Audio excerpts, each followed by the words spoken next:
Alors, l'objectif de cette vidéo est de vous présenter ce qu'on appelle la relation logique, question qu'on peut vous poser à l'oral du bac de français, notamment donc question de grammaire qu'on peut vous poser à l'oral du bac. C'est-à-dire, on peut vous demander d'étudier la relation logique dans une phrase. Alors, je vous rappelle, la question de grammaire au bac, c'est quoi? C'est une question qu'on vous pose sur un des extraits du passage que vous avez ensuite à expliquer.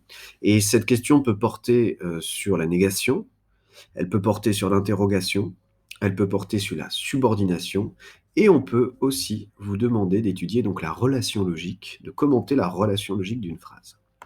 Alors, c'est quoi la relation logique? Dans une phrase, en fait, c'est la manière avec laquelle vont s'enchaîner plusieurs événements. Donc prenons un exemple. Vous avez dans une phrase un événement A et un événement B. Alors l'événement A, regardez, je n'ai pas pu suivre le cours. Ça, c'est le début de ma phrase. C'est un premier événement qui s'est produit. Car je n'avais plus d'électricité. C'est l'événement B. Et en fait, les relations logiques, c'est la manière avec laquelle s'enchaînent ces deux événements. Ici, vous voyez qu'il y a car, donc ça exprime la cause. Je n'ai pas pu suivre le cours parce que, car je n'avais plus d'électricité. Et donc, si on vous demande les liens logiques, vous direz qu'en fait, l'événement B a causé l'événement A. Donc, simplement, comme définition, c'est quoi les liens logiques dans une phrase? Les manières avec lesquelles s'enchaînent les événements, tout simplement. Alors, vous avez 5 façons, 5 manières.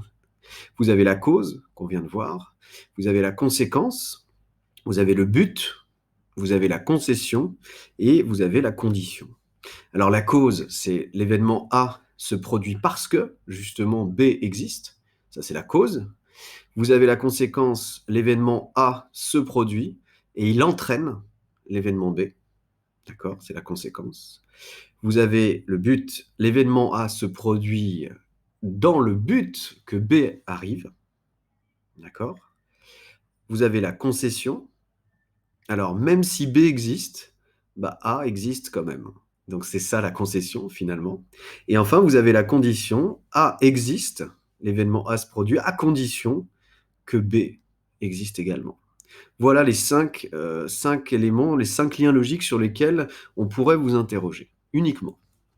Alors c'est bien, il y a rien de nouveau, hein. Si vous étiez en seconde, vous avez étudié les relations au sein de la phrase complexe, en seconde, ça faisait partie du programme et vous aviez vu qu'existent 3 types de relations. Soit il y a des subordinations entre les propositions, des juxtapositions ou des coordinations.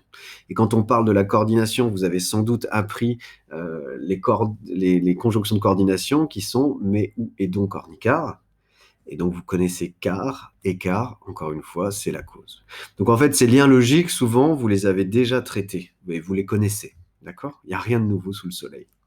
Alors, je vous donne un exemple tiré des lettres persanes. Si l'examinateur vous interroge, le roi a plus de richesses que lui parce qu'il les tire de la vanité de ses sujets.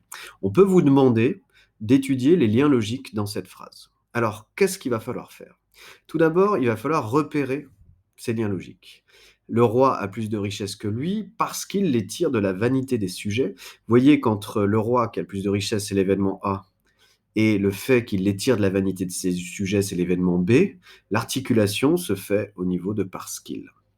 Donc, vous savez les 3 étapes que vous devez plus ou moins produire pendant une explication de grammaire. Vous devez d'abord identifier la nature de ces éléments. Alors, tout d'abord, dire qu'effectivement, parce qu'il les tire de la vanité des sujets, c'est une proposition subordonnée conjonctive introduite par la locution conjonctive parce que.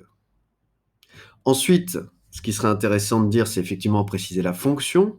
Alors, parce qu'il les tire de la vanité de ses sujets, c'est bien une proposition subordonnée qui a une fonction de complément circonstanciel de cause de la proposition principale, le roi a plus de richesse que lui. Et donc, la relation logique, c'est celle de la cause entre l'événement A, qu'il ait le plus de richesse, et l'événement B, qu'il les tire de la vanité de ses sujets, c'est bien la cause, c'est-à-dire que le roi est riche, car il l'attire de la vanité de ses sujets, et le lien logique, c'est la cause.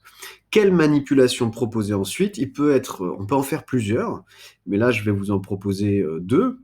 Alors, soit vous gardez la cause comme lien logique, mais vous remplacez parce qu'il, qui est une conjonction de locution conjonctive, par une conjonction de coordination, car, mais qui a le même effet de cause. Ce qui donnerait donc le roi a plus de richesses que lui, car il les tire de la vanité de ses sujets. Donc vous expliquez que vous avez remplacé l'allocution conjonctive parce que, vous l'avez remplacé par la conjonction de coordination car, mais qui a aussi un lien de cause.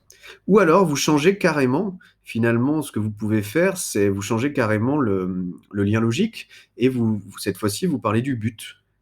Donc, vous estimez, vous remplacez et vous dites plutôt, on va utiliser une préposition pour, et donc ça donnerait: «Il utilise la vanité de ses sujets pour avoir plus de richesses». J'ai modifié la phrase de telle façon à ce qu'elle exprime plus un lien logique de cause, mais un lien logique de but, et en utilisant une préposition pour à la place de la locution conjonctive.